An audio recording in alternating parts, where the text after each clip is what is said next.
Bonjour à tous et bienvenue sur notre chaîne. Aujourd'hui, nous abordons un sujet brûlant qui secoue l'Afrique et la diaspora. Ousmane Sonko et Diomaye Faye ont-ils trahi la cause panafricaine? Ont-ils trahi les Sénégalais et les Africains qui les ont soutenus et élevés au pouvoir? C'est une question qui divise et nous allons la traiter sans langue de bois car il est crucial d'y voir clair. On a tous vu l'espoir et l'engouement qu'ils ont suscité, mais est-ce que ces deux figures politiques ont réellement honoré leurs engagements? Nous allons plonger en profondeur dans cette question en 3 points essentiels.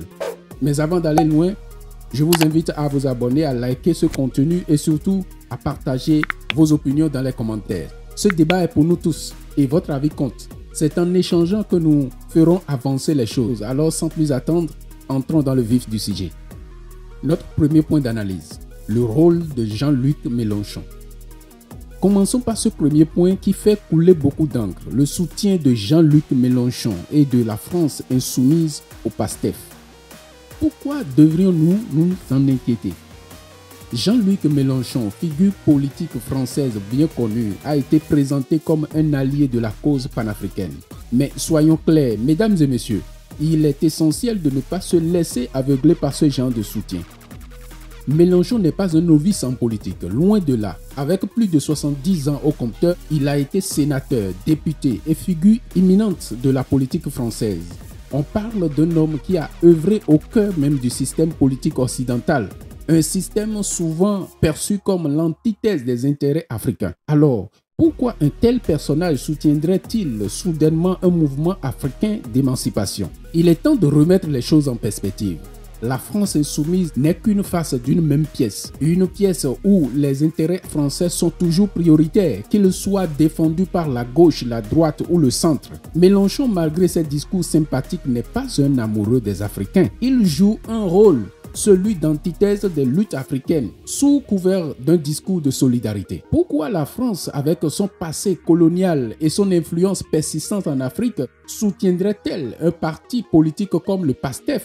Est-ce vraiment par solidarité ou y a-t-il un jeu de dupes derrière tout cela? Ne nous laissons pas duper par les apparences car souvent ces soutiens cachent des intentions bien moins altruistes. Passons maintenant à notre deuxième point d'analyse. Le panafricanisme de gauche, une chimère. Maintenant passons à ce concept aussi nébuleux que problématique. Le panafricanisme de gauche. Qu'est-ce que cela signifie réellement?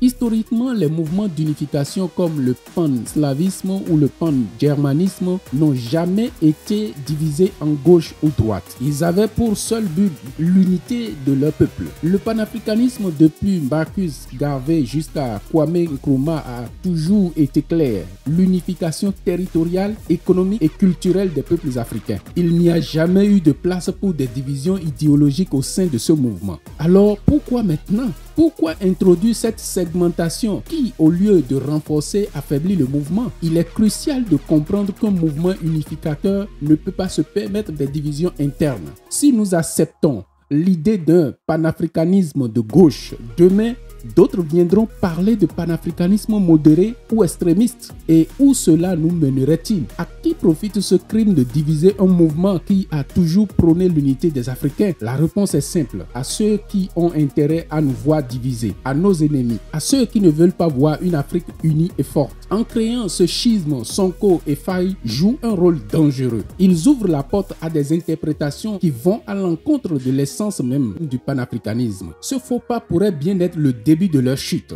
car ils sapent les fondements même de ce pourquoi ils ont été élus, l'unité et l'émancipation de l'Afrique. Voici enfin le troisième point d'analyse. Venons-en à ce que certains appellent de la stratégie. Beaucoup de leurs partisans disent que Sonko et Faye ne nous ont pas trahis, qu'ils sont simplement en train de jouer une partie d'échec politique avec un jeu de gentils flics, méchants flics. Mais est-ce vraiment le cas?